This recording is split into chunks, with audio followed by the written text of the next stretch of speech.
आपके पास वो है थोड़ा? अडियन। आपके पास वो है तो आप शेयर कर सकते हैं क्या? पीडीएफ। हम्म। जी।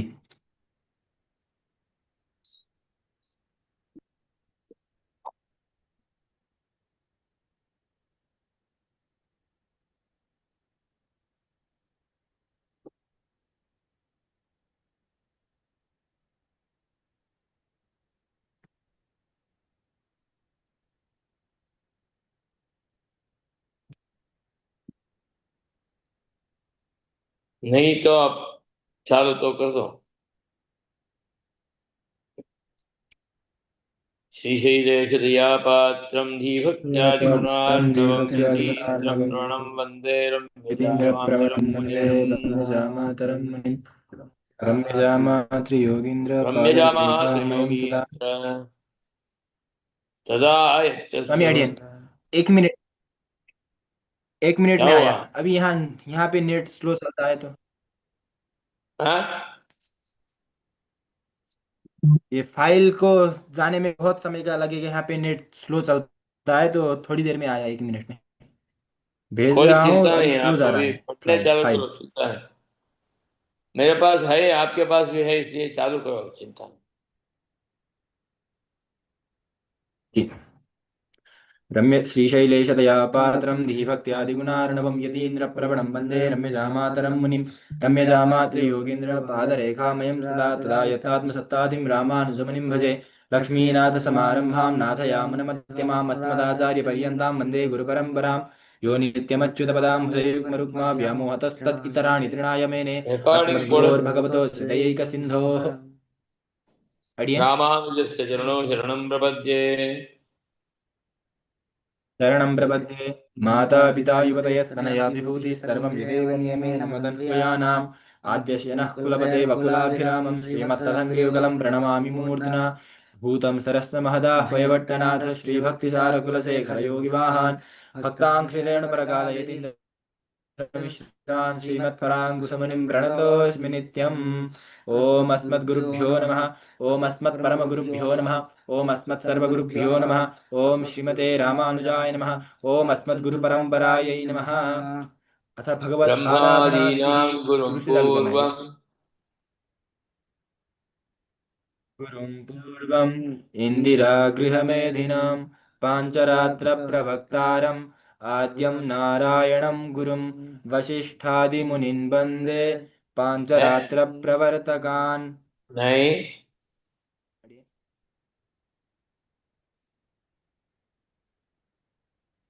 विश्वक्सेनं गुरुं तथा पूर्वम् इन्दिरागृहमेधिनां तार्क्ष्यम् निष्पक्षेणं तथा तार्क्ष्यम् भरद्वाजं कपिञ्जलम् भरद्वाजं कपिञ्जनं वसिष्ठादिमुनिन् वन्दे पाञ्चरात्रप्रवर्तकान्। भारद्वाजाख्यमाचार्यं विष्णोः पादाब्जसंश्रितम् चार्यं वन्देऽहं विष्णोपादाब्जसंवृत् सुगुणां वन्देऽहं ं सुगुणां बोधिशालग्रामाचलोद्भवम् बोधिं तालग्रामचलोद्भवम्। यतिवर्यकृपापात्रं यतेराराधनेरिदं यतेराराधनेरदम्।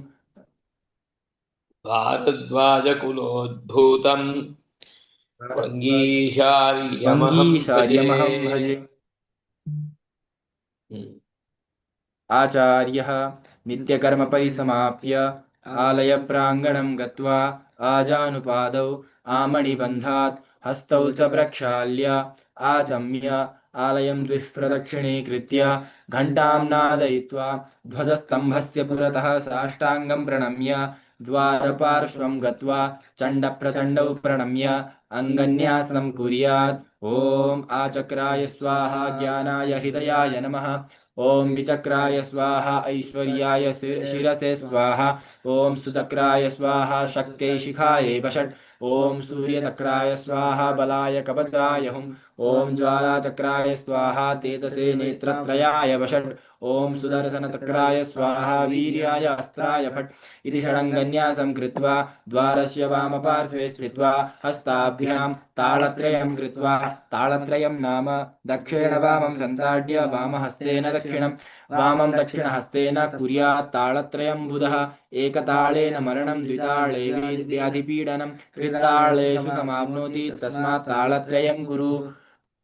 ओम इति ताळत्रयं कृत्वा ततः ओम यं वायवे नमः इति वायुमन्त्रेण सूर्यादिमङ्गलवाद्यघोषैः कवाट्यमुद्घाट्य ओम अतिपताय मित्रपताय छत्रपताय धनपताय शुभपताय इति देवव्रतसामोच्चरन् दक्षिणाङ्गृणान्तः प्रविश्य जितन्ते पुण्डरीकाक्ष नमस्ते विश्वभावन नमस्ते ऋषिकेश महापुरुषपूर्वज इति पुण्डरीकाक्षय विद्यया देवं प्रणमेत्।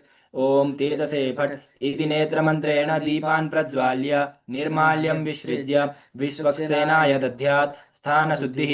ततः वितानं सिंहासनं भूमिं भित्तिं वेदिकां परितश्च ओम शुचिवो हव्यामरुतशुचिनागुं शुचिगुं हिनोम्यध्वरगुः शुचिभ्यः ऋतेन सत्यं ऋतसापायन् शुचिजन्मानः शुचयः पावकाः।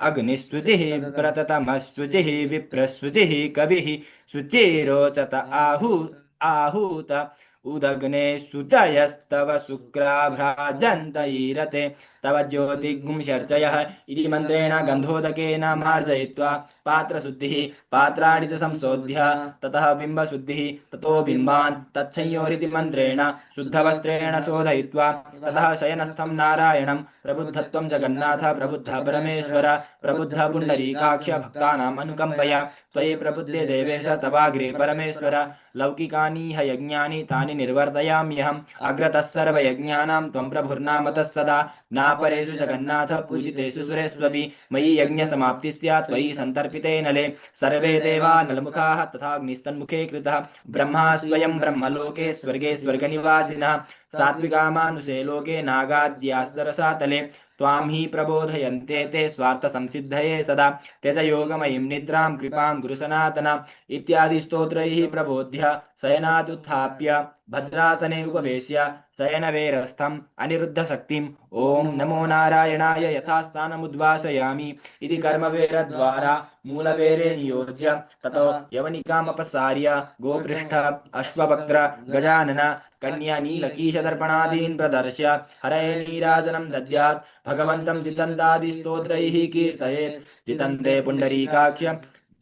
पुण्डरीकाक्ष नमस्ते विश्वभावन नमस्ते ऋषिकेश महापुरुषपूर्वज इति शर्करामिश्रितगोक्षीराज्निवेद्य नीराजनं कुर्यात्। सूर्यादिघोषे प्रवर्तिते देवस्य यागार्हं शुद्धं गालितं जलं कुम्भेन नदी तटाककूपादिभ्यानीय तेन जलेन गलन्तिकाम् आपूर्य वेदिकायां निक्षिप्य शिष्येण परिचारकवरेण वा तण्डप्रचण्डादिद्वारपालाद् आरभ्य महाबलिपीठान्तं प्रणवादिनमोऽन्तैः तत्तन्नाम मन्त्रैः परिवारदेवान् आराधयेत्। परिचारकाभावे स्वयमेव तान् अष्टोपचारैः अर्घ्यपाद्याचमनीय स्नानचन्दनपुष्पधूपदीपैः नर्तयेत्।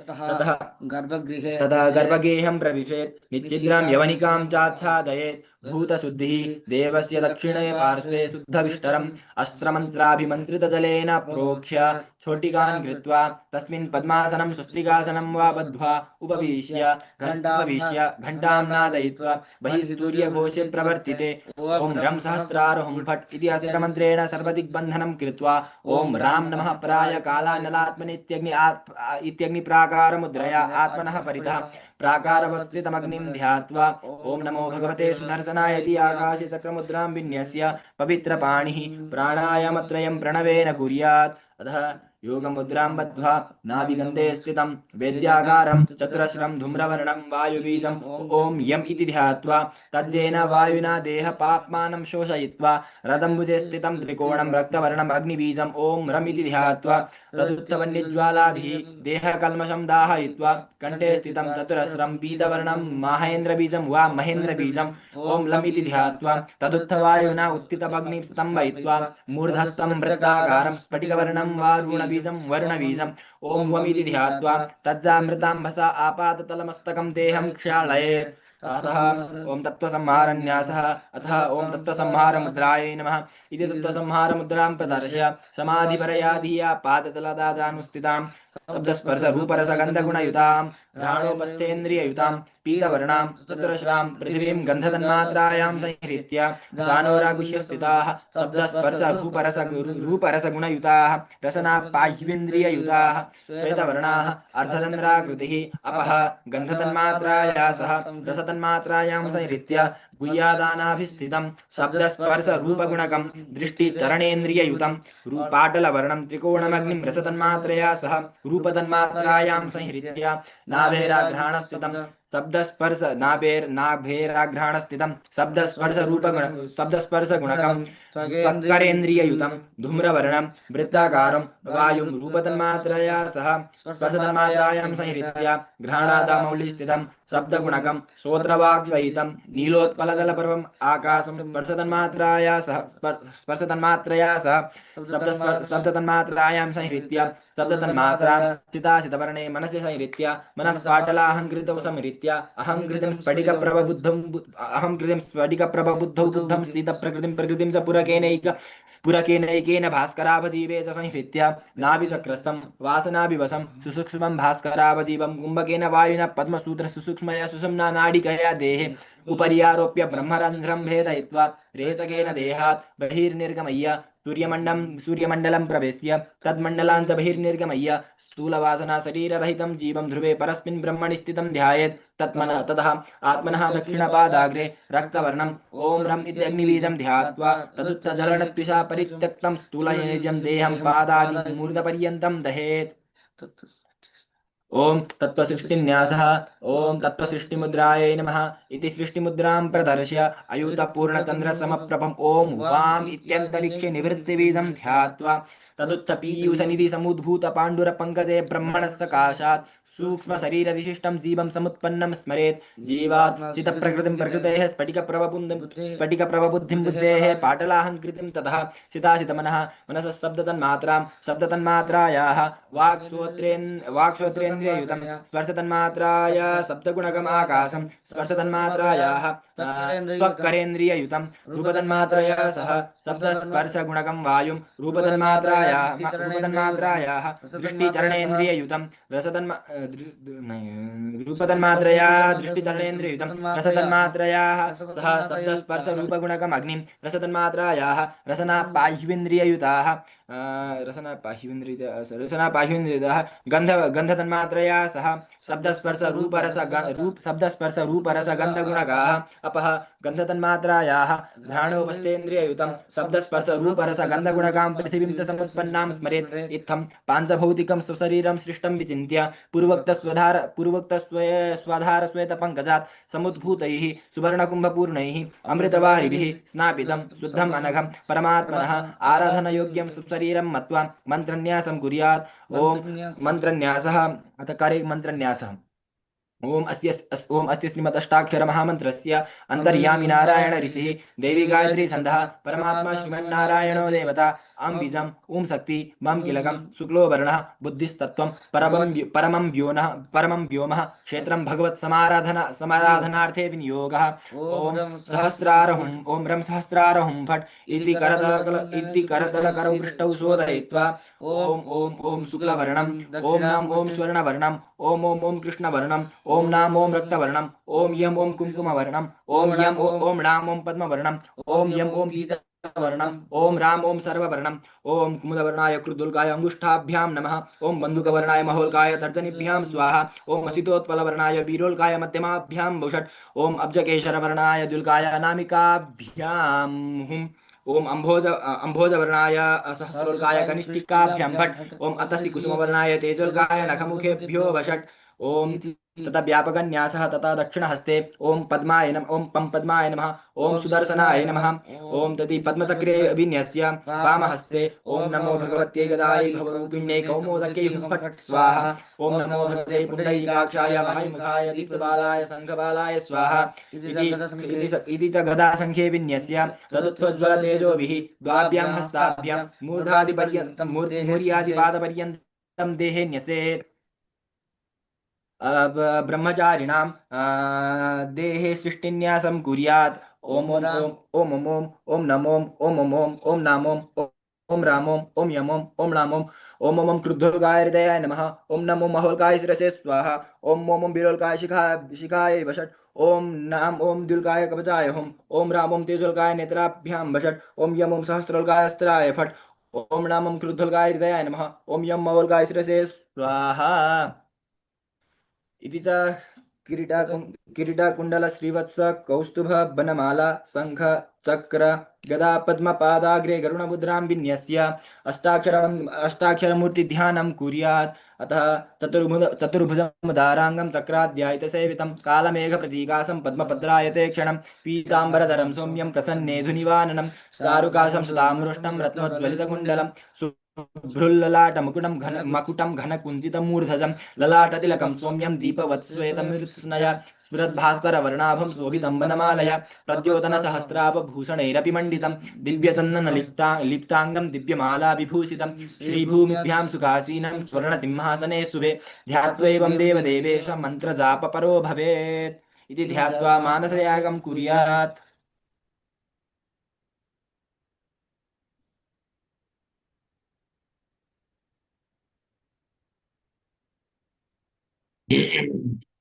हम्म।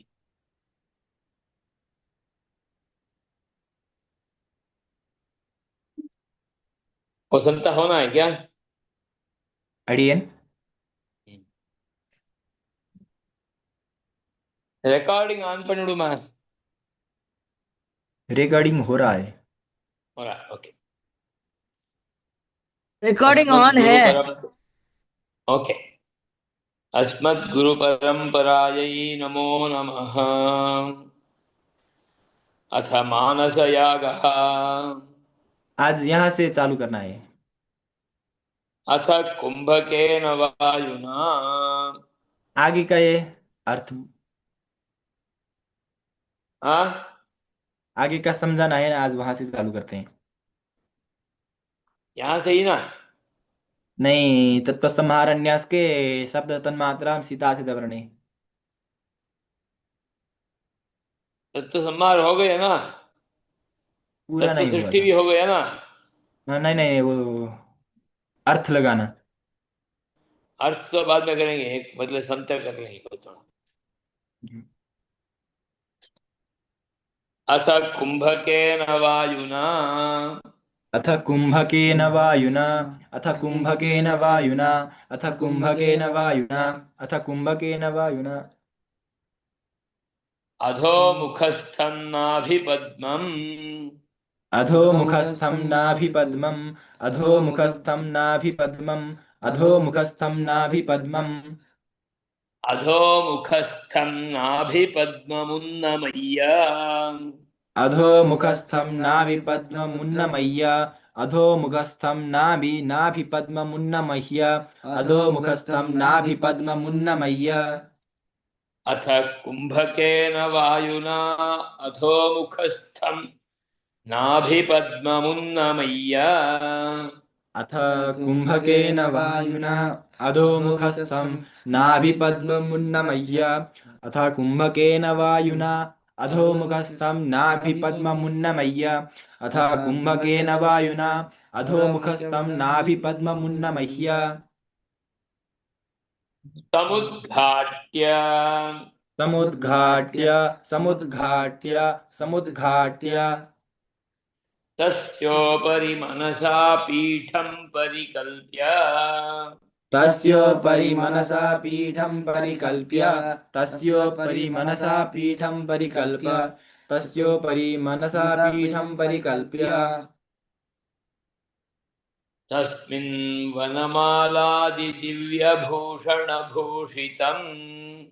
तस्मिन् वनमालादिदिव्यभूषणभूषितम् तस्मिन् वनमालादिदिव्यभूषणभूषितम् तस्मिन् वनमालादिदिव्यभूषणभूषितम्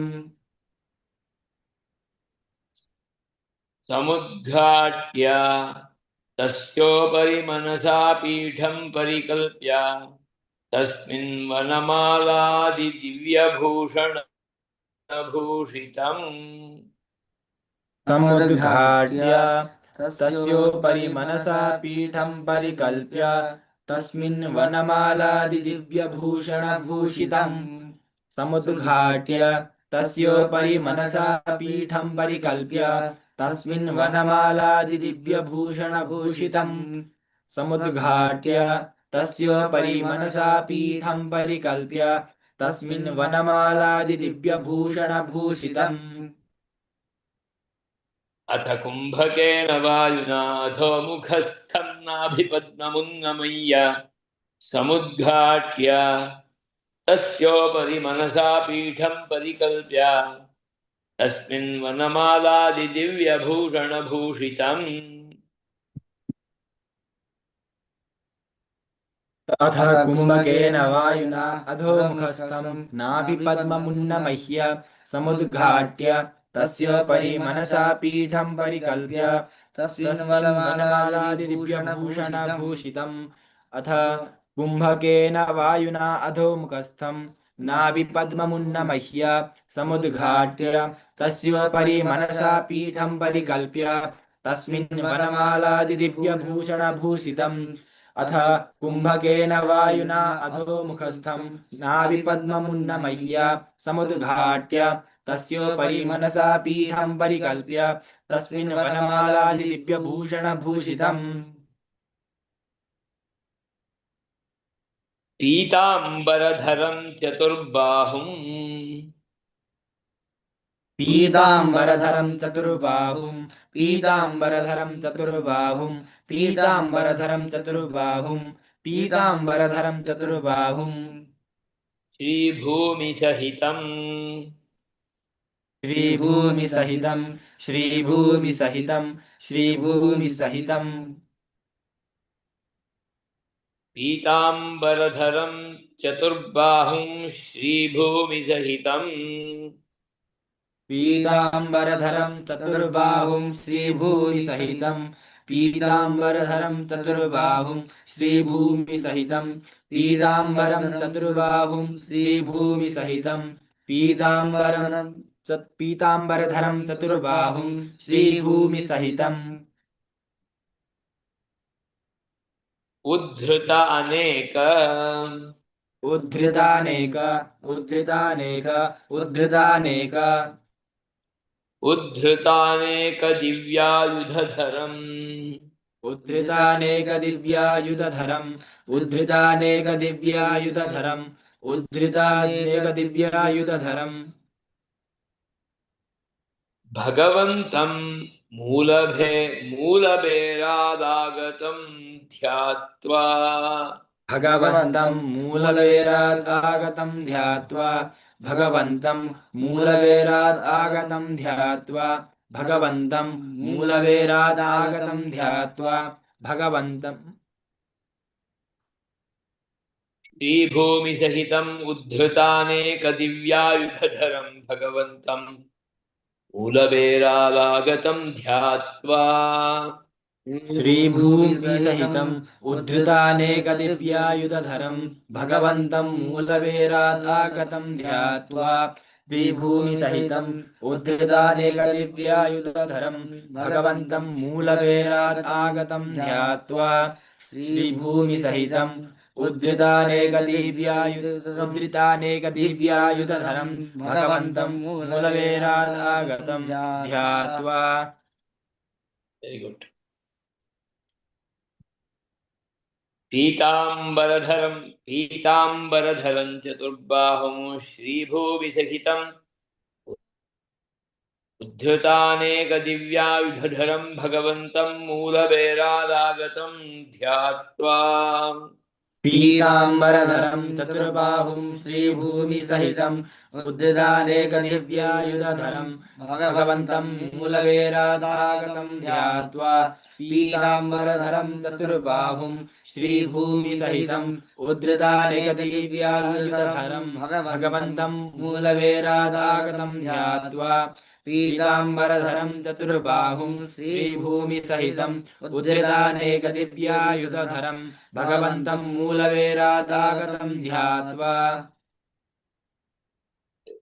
अथ कुम्भकेन वायुना अधोमुखस्थन्नाभिचक्र नाभिपद्ममुन्नमय्य समुद्घाट्य तस्योपरि मनसा पीठं परिकल्प्य तस्मिन् वनमालादिदिव्यभूषणभूषितं पीताम्बरधरं चतुर्बाहुं श्रीभूमिसहितम् उद्धृतानेकदिव्यायुधधरं भगवन्तं मूलबेरादागतं ध्यात्वा अथ कुम्भकेन वायुना अधोमुखस्थं नाभिपद्ममुन्नमह्य समुद्घाट्य तस्य उपरि मनसा पीठं परिकल्प्य तस्मिन् वनमालादिदिव्यभूषणभूषितं पीताम्बरधरं चतुर्बाहुं श्रीभूमिसहितम् उद्धृत अनेकदिव्य आयुधधरं भगवन्तं मूलवेरात् आगतं ध्यात्वा अथ कुम्भकेन वायुना अधोमुखस्थं नाभिपद्ममुन्नमुह्य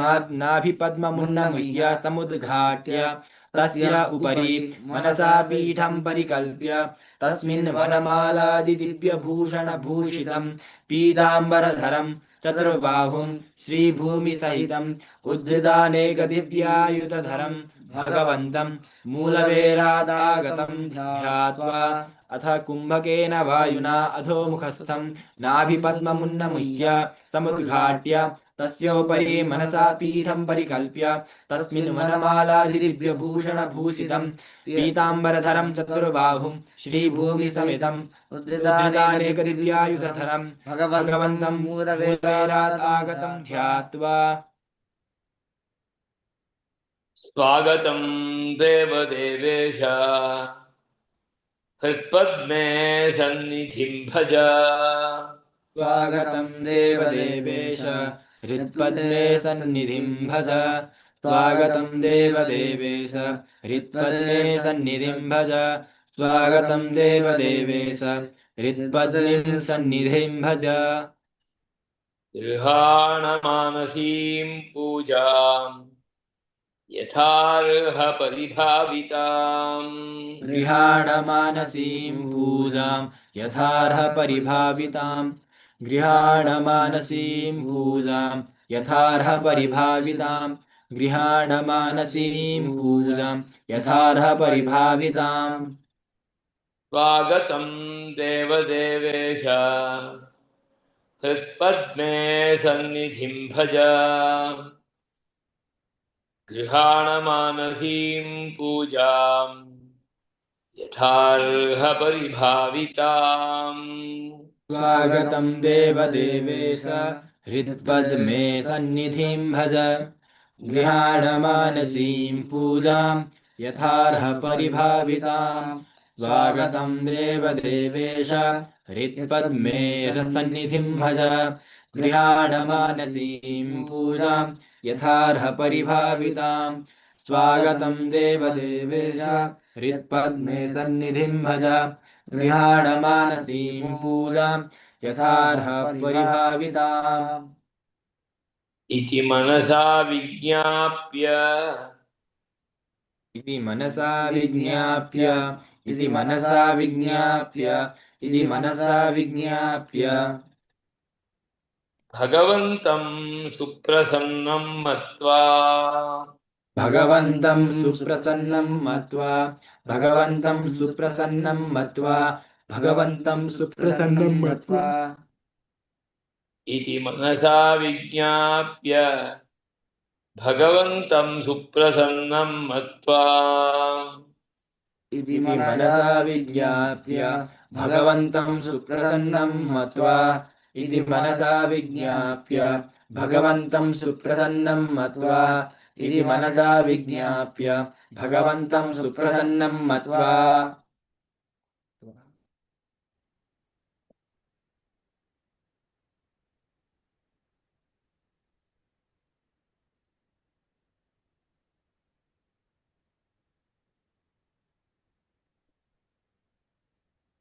सन्निधिमुद्रां सन्निरोधमुद्राम् सन्निधिमुद्रां सन्निरोधमुद्रां सन्निधिमुद्रां सन्निरोधमुद्रां सन्निधिमुद्रां सन्निरोधमुद्रां सन्निधिमुद्रां सन्निरोधमुद्रां तां मुख्यमुद्रां च प्रदर्शयन् सा मुख्यमुद्रां च प्रदर्शयन् सा मुख्यमुद्रां च प्रदर्शयन् सा मुख्यमुद्रां च प्रदर्शयन् सा मुख्यमुद्रां च प्रदर्शयन्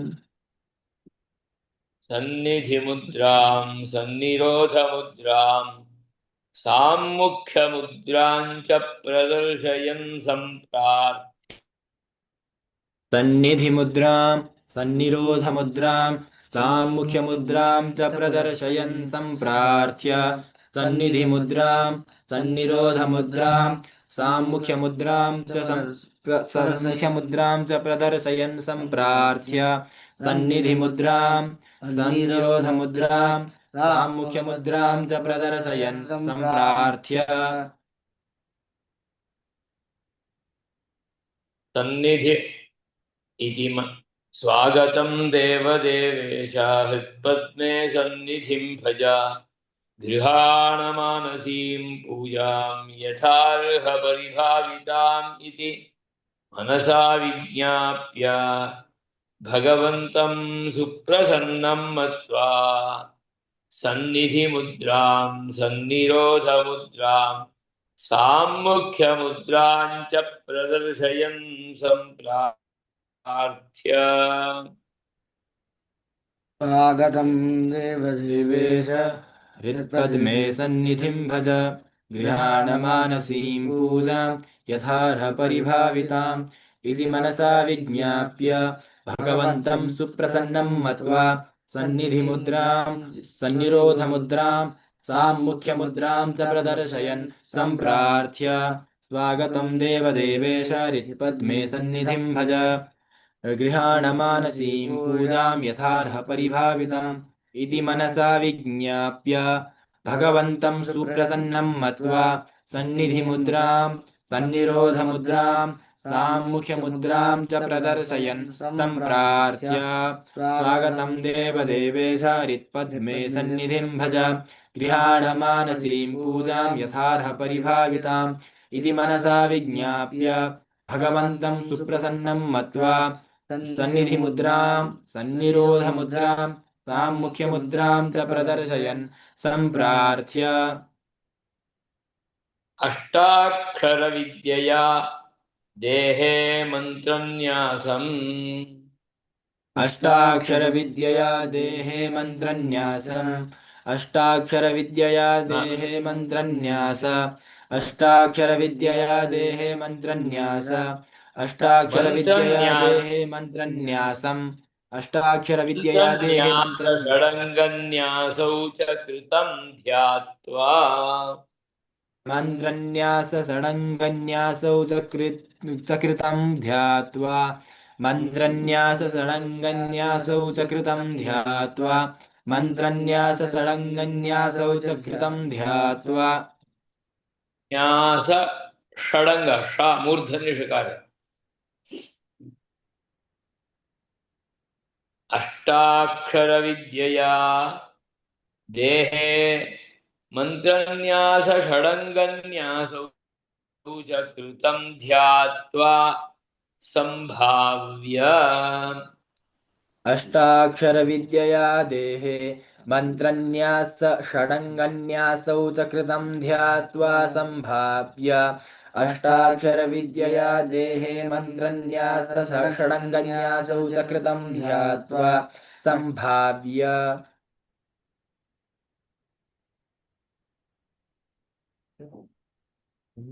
किरीटवनमालादिमुद्राः मनसि प्रदर्श्य किरीटवनमालादिसम्मुद्रां मनसि प्रदर्श्य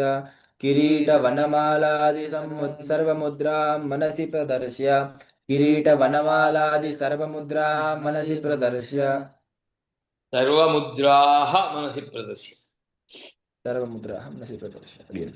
मधुपर्कं निवेद्य मधुपर्कं निवेद्य मधुपर्कं निवेद्य मधुपर्कं निवेद्य स्वामी अडियन किरीटवनमालादिमुद्राः मनसि प्रदर्श्य मधुपर्कं निवेद्य किरीटवनमालादि सर्वमुद्राः मनसि प्रदर्श्य मधुपर्कं निवेद्य किरीटवनमालादि सर्वमुद्राः मनसि प्रदर्श्य मधुपर्कं निवेद्य किरीटवनमालादि सर्वमुद्राः मनसि प्रदर्श्य मधुपर्कं निवेद्य।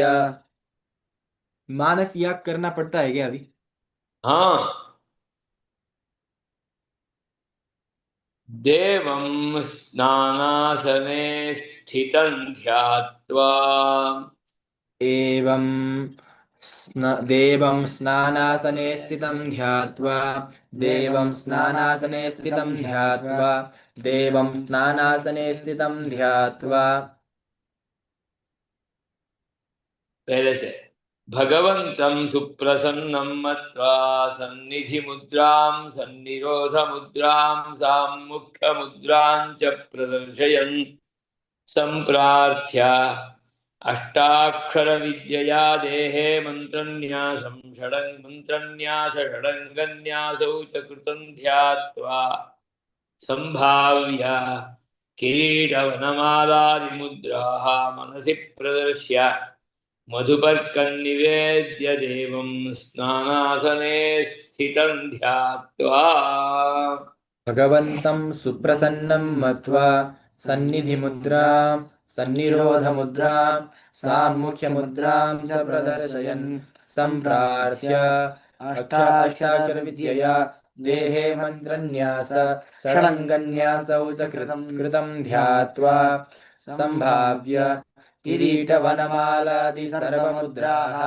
मनसि प्रदर्श्य मधुपर्कं निवेद्य देवं स्नानासने स्थितं ध्यात्वा भगवन्तं सुप्रसन्नं मत्वा सन्निधिमुद्रां सन्निरोधमुद्रां साम्मुख्यमुद्रां च प्रदर्शयन् सम्प्रार्थ्य अष्टाक्षरविद्यया देहे मन्त्रन्यासः षडङ्गन्यासौ च कृत्वा ध्यात्वा सम्भाव्य किरीटमालादि सर्वमुद्राः मनसि प्रदर्श्य मधुपर्कं निवेद्य देवं स्नानासने स्थितं ध्यात्वा भगवन्तं सुप्रसन्नं मत्वा सन्निधिमुद्रां सन्निरोधमुद्रां साम्मुख्यमुद्रां च प्रदर्शयन् सम्प्रार्थ्य अष्टाक्षरविद्यया देहे मन्त्रन्यास षडङ्गन्यासौ च कृतं ध्यात्वा सम्भाव्य किरीटवनमालादि सर्वमुद्राः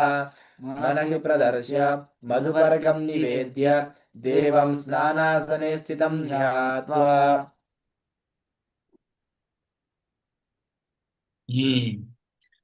अभ्यङ्गनादिस्नानं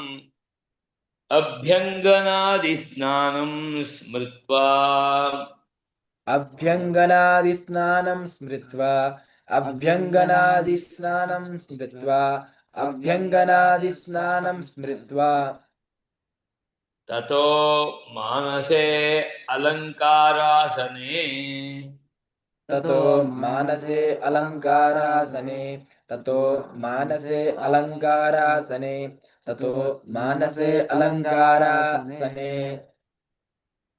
अलङ्कारासने सुखासीनं विभाव्य अलङ्कारासने सुखासीनं विभाव्य